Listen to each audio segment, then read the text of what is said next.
আজকের দিনে কোনো একটা বিল্ডিং তৈরি করার জন্য প্রধান উপাদান হচ্ছে ইট, বালি, সিমেন্ট, লোহা ইত্যাদি। কিন্তু আমরা যতই সেই সমস্ত উপাদানের মান উন্নত করি না কেন, যদি সেই বিল্ডিংয়ের ভিত্তিমূল শক্তিশালী না হয় তাহলে তার গঠন দুর্বল হয়ে যায়। ভিত্তিমূল খুব জরুরি। একইভাবে মানুষের জন্য, কোনো মানুষকে সঠিকভাবে গড়ে তোলার জন্য কোন ভিত্তিমূলের উপরে নির্ভর করতে হয়, সেই ভিত্তিমূলটা কিভাবে গঠনই বা করা হয়, আপনার কি মনে হয়?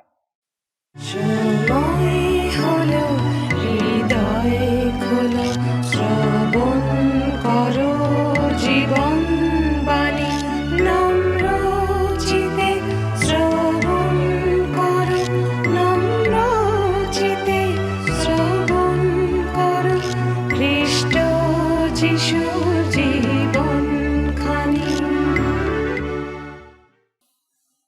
নমস্কার, প্রভু যীশু খ্রিস্টের মধুর নামে জীবনবাণী অনুষ্ঠানে আপনাকে স্বাগত জানাই।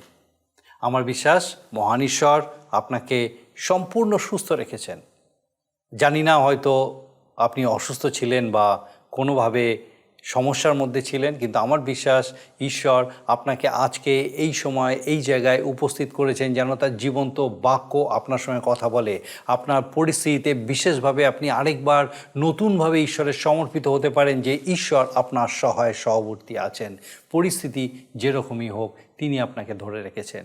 আপনাকে অনেক অনেক ধন্যবাদ যে আপনার মতামত আপনি আমাদেরকে নিয়মিতভাবে জানাচ্ছেন। আসুন আজকে আমাদের অনুষ্ঠানের শুরুতেই একটা গানের মধ্যে দিয়ে আমরা ঈশ্বরের গৌরব করি।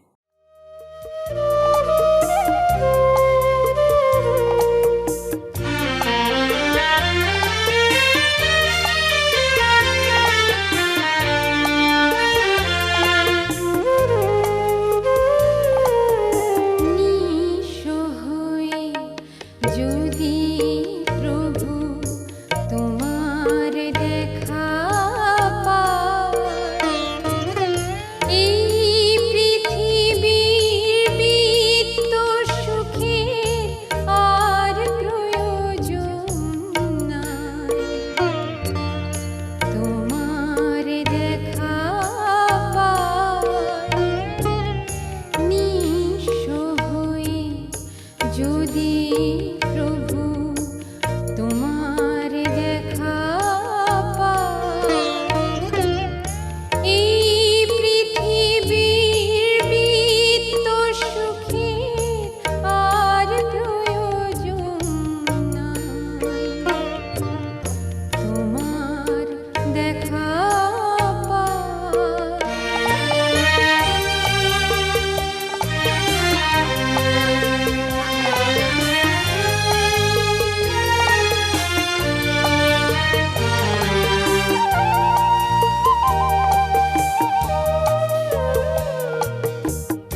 ধারাবাহিকভাবে আমরা বাইবেলের বিভিন্ন পুস্তক অধ্যয়ন করে চলেছি এবং বর্তমানে আমরা নতুন নিয়মে ইফিসীয় মণ্ডলীর প্রতি সাধু পৌলের পত্র নিয়ে আলোচনা করছি। গত পর্বে আমরা দেখেছি যে সাধু পৌল ইফিসীয় মণ্ডলীর পরজাতীয় বিশ্বাসীদের পূর্বের দুরবস্থার কথা স্মরণ করিয়ে দিয়েছেন। ইসরায়েলীয়রা তাদের হেয় জ্ঞান করত, কিন্তু এখন সেই পরিস্থিতির পরিবর্তন হয়েছে। প্রভু যীশু খ্রিস্টে যিহুদি ও পরজাতীয়রা এক হয়ে মণ্ডলী গেঁথে তুলেছেন এবং ঈশ্বরের আরাধনা করছেন। যিহুদি ও পরজাতীয়দের মাঝে যে ব্যবধান, যে বিচ্ছেদ, যে শত্রুতা গড়ে উঠেছিল, সেটা প্রভু যিশুর মৃত্যুর দ্বারা ধ্বংস হয়ে গেছে।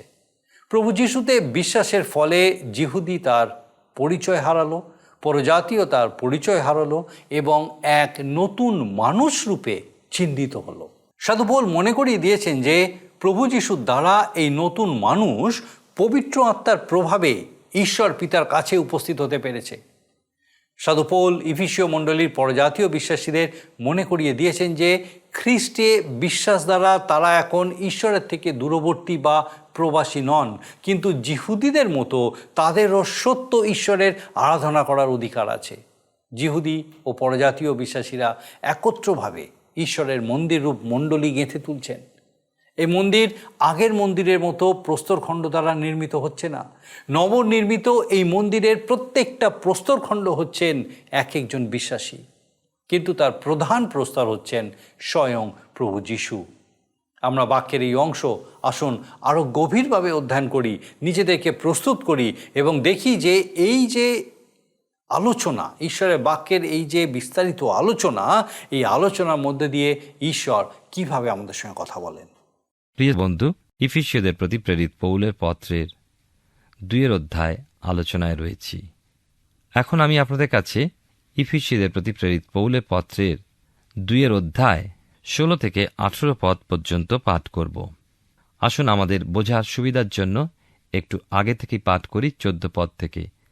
কেননা তিনি আমাদের সন্ধি, তিনি উভয়কে এক করিয়াছেন এবং মধ্যবর্তী বিচ্ছেদের ভিত্তি ভাঙিয়া ফেলিয়াছেন, শত্রুতাকে বিধিবদ্ধ আজ্ঞাকলারূপ ব্যবস্থাকে নিজ মাংসে লুপ্ত করিয়াছেন, যেন উভয়কে আপনাতে এক নতুন মনুষ্যরূপে সৃষ্টি করেন, এই রূপে সন্ধি করেন এবং ক্রুশে শত্রুতাকে বধকরণপূর্বক সেই ক্রুশ দ্বারা এক দেহে ঈশ্বরের সহিত উভয় পক্ষের মিলন করিয়া দেন।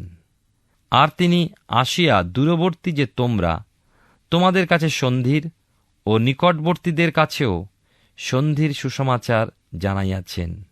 কেননা তাঁহারই দ্বারা আমরা উভয় পক্ষের লোক এক আত্মায় পিতার নিকটে উপস্থিত হইবার ক্ষমতা পাইয়াছি।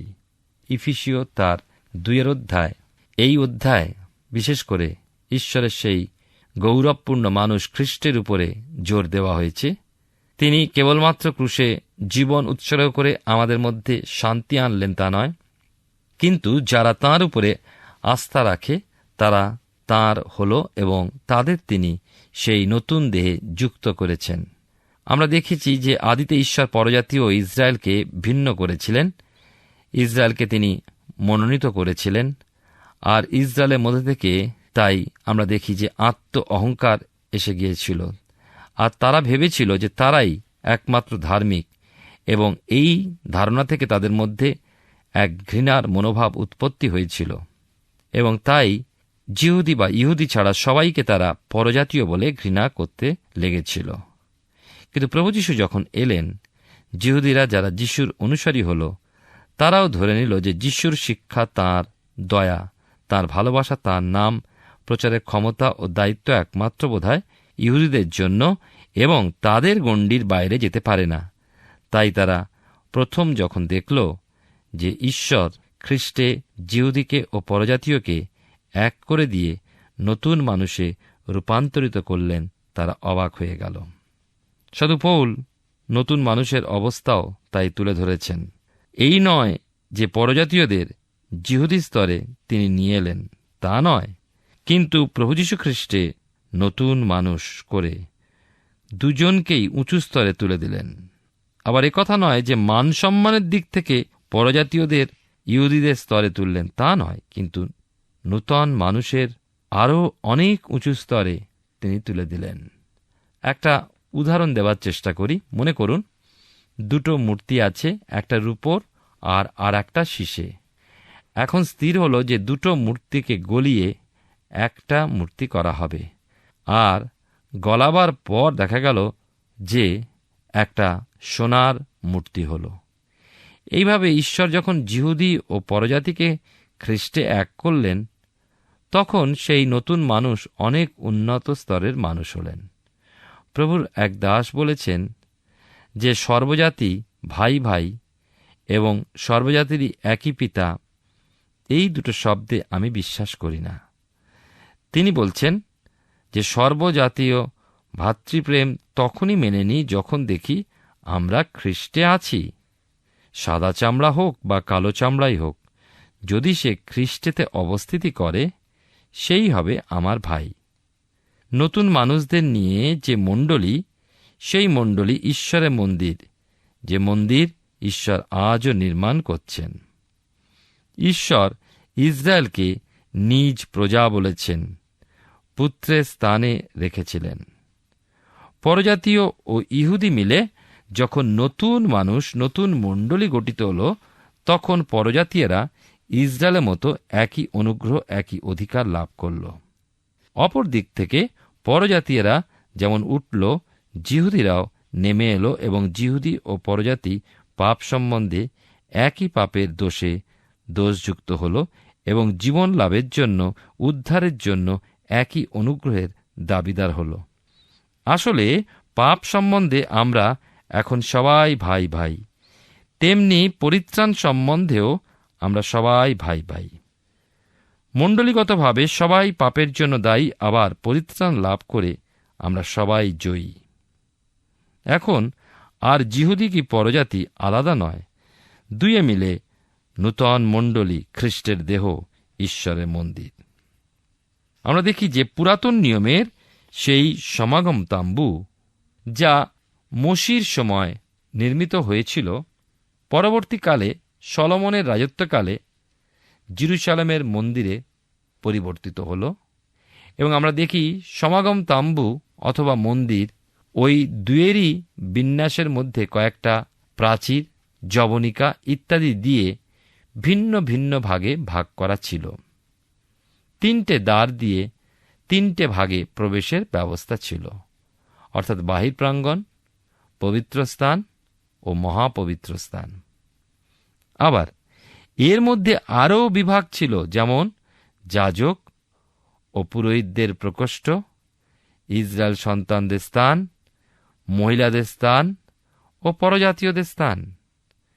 খ্রিস্টে বা খ্রিস্ট যিশু তাঁর জীবন দানের মধ্য দিয়ে সকল ব্যবধান তিনি তুলে দিলেন।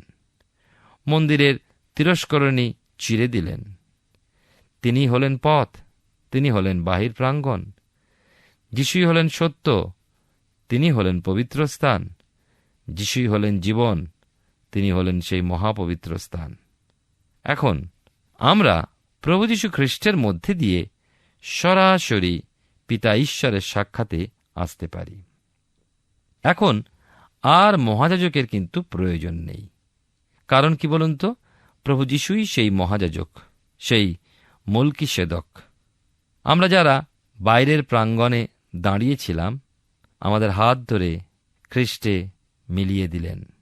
ঈশ্বরের আবাসস্থল, ঈশ্বরের মন্দির এখন মণ্ডলী। আমাদের আত্মিক খাদ্য সুসমাচার, আমরাও অর্থাৎ পরজাতীয়রা খাদ্যের অংশীদার। আমরা যারা দূরে ছিলাম কাছে এলাম, যারা কাছে ছিলাম পবিত্র স্থানে, তারা স্থান পেলেন। কি সুন্দর, অদ্ভুত! একমাত্র প্রভু যীশু খ্রিস্টে তা সম্ভবপর হয়। প্রিয় ভাই বোন, এই জগতের বুদ্ধিতে, জগতের জ্ঞানে, জগতের আলোচনায় আপনি যা পারেন না, ঈশ্বরের পক্ষে তা সম্ভব। তিনি তা সাধন করেছেন তার পুত্র খ্রিস্ট যিশুর মধ্যে দিয়ে। মানুষের অন্তরের ময়লা কালি, বিচ্ছিন্নতা, বিভেদ কখনো আলোচনার মধ্যে দিয়ে সম্পূর্ণ শেষ হয় না। কিছুটা হয়তো স্বাভাবিক হতে পারে, কিন্তু অন্তরের মধ্যে আমাদের সেই ময়লা কালি থেকে যায়।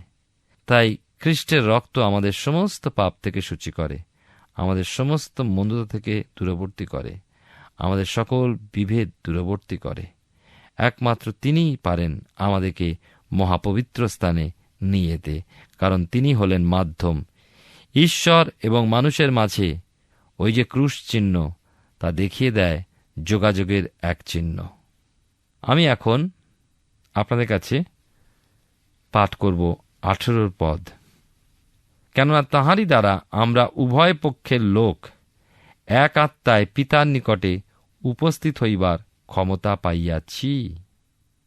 এই পদটা ছোট, কিন্তু পদের ভাবধারা খুবই বড়।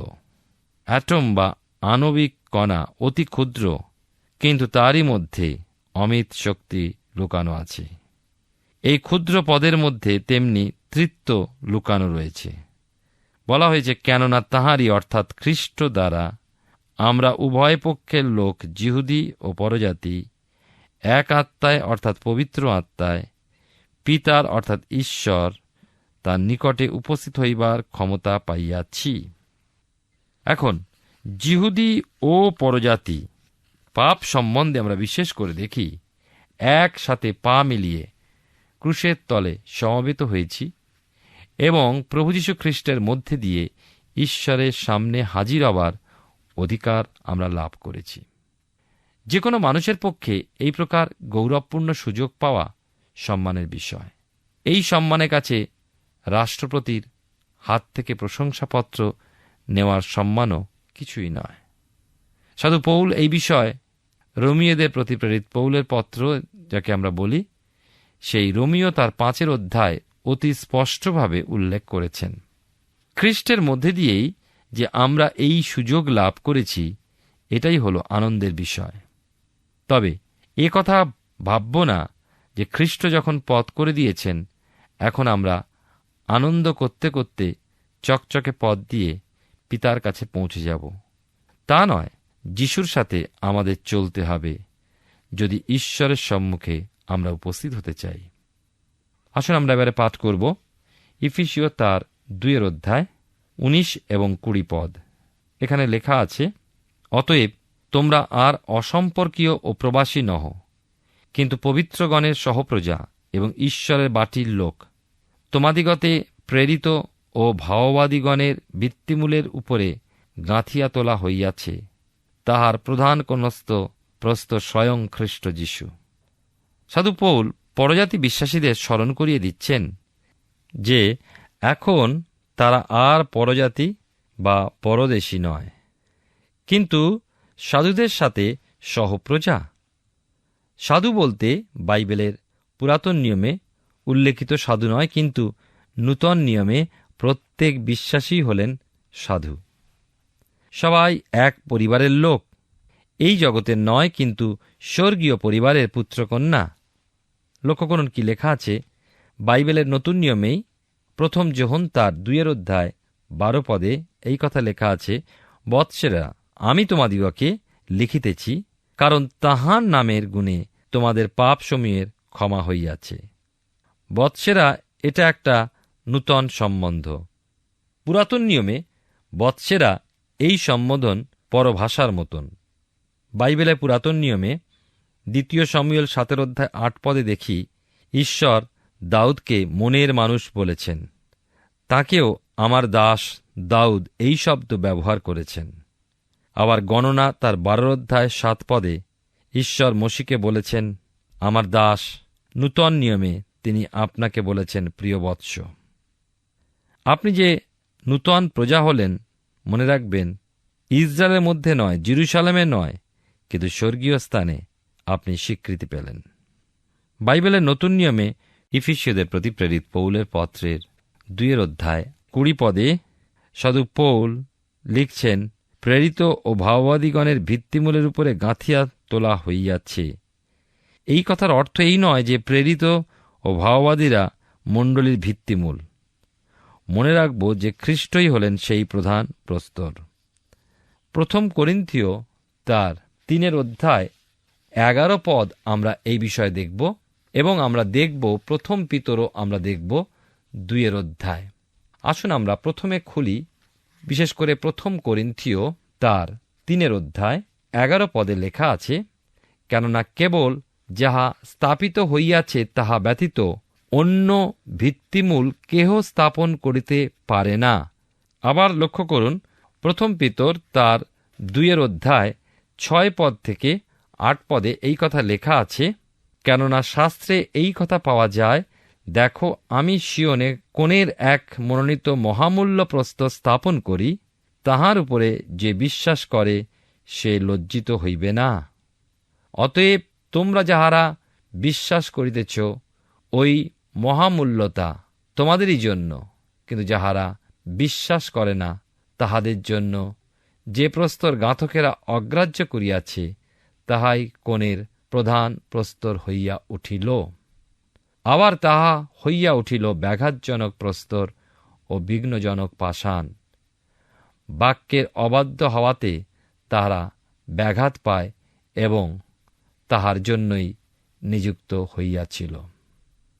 আবার যদি আমরা বাইবেলের নতুন নিয়মে মথিলিখিত সুসমাচার খুলি, তার 16 অধ্যায় 18 পদে প্রভু যীশু বলেছেন, আর আমিও তোমাকে কহিতেছি, তুমি পিতর, আর এই পাথরের উপরে আমি আপন মণ্ডলী গাঁথিব, আর পাতালের পুরোদ্বার সকল তাহার বিপক্ষে প্রবল হইবে না। এখানে আমরা দেখি যে প্রভু যীশু নিজের কথা বলছেন। তিনি হলেন পাথর এবং তার উপরেই পিতরকে দিয়ে তিনি মণ্ডলী প্রতিষ্ঠিত করবেন। এবারে আমরা আসি ইফিসীয় তার 2 অধ্যায় শেষ অংশে 21 এবং 22 পদ এখন আমরা পাঠ করব।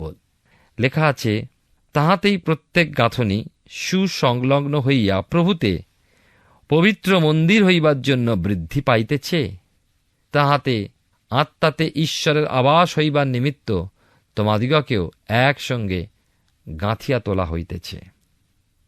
জেরুজালেম মন্দিরের সাথে অনেকগুলো ঘর ছিল। সাধু পৌল ওই সকল ভিন্ন ভিন্ন ঘরের কথা বলছেন না, কিন্তু তিনি বলতে চাইছেন প্রত্যেক বিশ্বাসী মূল কাঠামোতে যুক্ত করা যাচ্ছিল। এই বিষয় আমরা আরও দেখতে পাব যদি আমরা খুলি বাইবেলের নতুন নিয়মে প্রথম পিতর তার 2 অধ্যায় 5 পদ। আসিয়া জীবন্ত প্রস্তরের ন্যায় আত্মিক গৃহস্বরূপে গাঁথিয়া তোলা যাইতেছ, যেন পবিত্র যাজকবর্গ হইয়া যীশুখ্রিস্ট দ্বারা ঈশ্বরের গ্রাহ্য আত্মিক বলি উৎসর্গ করিতে পারো। সাধু পৌল বলছেন, মন্দির নির্মিত হচ্ছে। প্রভু যীশুর সময় হেরোদের মন্দির নির্মিত হচ্ছিল, 40 বৎসর ধরে নির্মিত হয়েছিল, কিন্তু 70 খ্রিস্টাব্দে তা সম্পূর্ণ ধ্বংস হয়েছিল। যখন নির্মাণ কার্য চলছিল তখনই ধ্বংস হয়েছিল। এখনও মন্দিরের নির্মাণ কাজ চলছে, কিন্তু এখন প্রত্যেক বিশ্বাসীর গাঁথনি পাথর। ওই মন্দিরকে পবিত্র মন্দির বলা হয়েছে, কারণ মন্দির পবিত্র আত্মার আবাসস্থল। ঈশ্বর পবিত্র, সুতরাং তাঁর আবাসস্থল মণ্ডলীয় হবে পবিত্র। সুতরাং গাঁথনির প্রত্যেক পাথর অর্থাৎ ভক্তজন তাদের পবিত্র হওয়া প্রয়োজন। ঈশ্বর হস্তনির্মিত মন্দিরে থাকেন না। মণ্ডলীরূপ মন্দিরের প্রয়োজন হল জগতে ঈশ্বরের গৌরব প্রকাশ করা। প্রিয় শ্রোতা বন্ধু, প্রিয় ভাই বোন, আসুন আমরা সেই পবিত্র মন্দিরের অংশীদার। অতএব আমাদের জীবনে আমরা ঈশ্বরের গৌরব করি, তার প্রশংসা করি, কারণ তিনি আমাদেরকে তার আত্মার মধ্যে দিয়ে এবং তার বাক্যের দ্বারা আমাদেরকে দিন প্রতিদিন বৃদ্ধি দান করে চলেছেন। তিনি হলেন মণ্ডলীর মস্তক। তিনি আমাদেরকে নির্দেশ করেন, তিনি আমাদেরকে চালনা দান করেন। যে মুহূর্তে কোনো নেতা সেই মণ্ডলীর নেতৃত্ব দান করে তার ইচ্ছা মতো, তখনই তার মস্তক খ্রিস্ট থাকেন না। তাই আসুন আমাদের জীবনে, আমাদের কর্মে, আমাদের পরিবারে এবং সর্বোপরি আমাদের মণ্ডলীতে খ্রিস্টকে অগ্রাধিকার দিই। আমাদের চিন্তায়, কার্যে, আমাদের সিদ্ধান্তে যেন তিনি আমাদেরকে নিয়ন্ত্রণ করেন। ইফিসীয় পুস্তক থেকে আমরা ধারাবাহিকভাবে অধ্যয়ন করছি, আর আমার বিশ্বাস মহান ঈশ্বর বিশেষভাবে আপনার সঙ্গে কথা বলছেন। একটা ইমারত বা স্থাপত্য যখন নির্মাণ করা হয়, তখন সেটা তার ভিত্তির উপরে গেঁথে তোলা হয়। প্রাচীনকালের নির্মাণ শিল্পে এই ভিত্তি একটি প্রস্তর দ্বারা নির্মিত হতো, যাকে প্রধান প্রস্তর বলা হতো। সেই প্রধান প্রস্তরের উপর অন্যান্য প্রস্তরগুলিকে সাজিয়ে সেই ইমারতটি গেঁথে তোলা হতো। ঈশ্বরের মন্দিররূপ মণ্ডলী গেঁথে তোলা হচ্ছে। রাজা সলোমন ঈশ্বরের জন্য প্রথম মন্দিরটি নির্মাণ করেছিলেন এবং তারপর বাবিলীয় বন্দিত্ব থেকে প্রত্যাবর্তনের পর যিহুদিরা তাদের দ্বিতীয় মন্দিরটি নির্মাণ করেছিল। পরবর্তী সময়ে রাজা হেরোদ যে মন্দিরের সংস্কার করেছিলেন।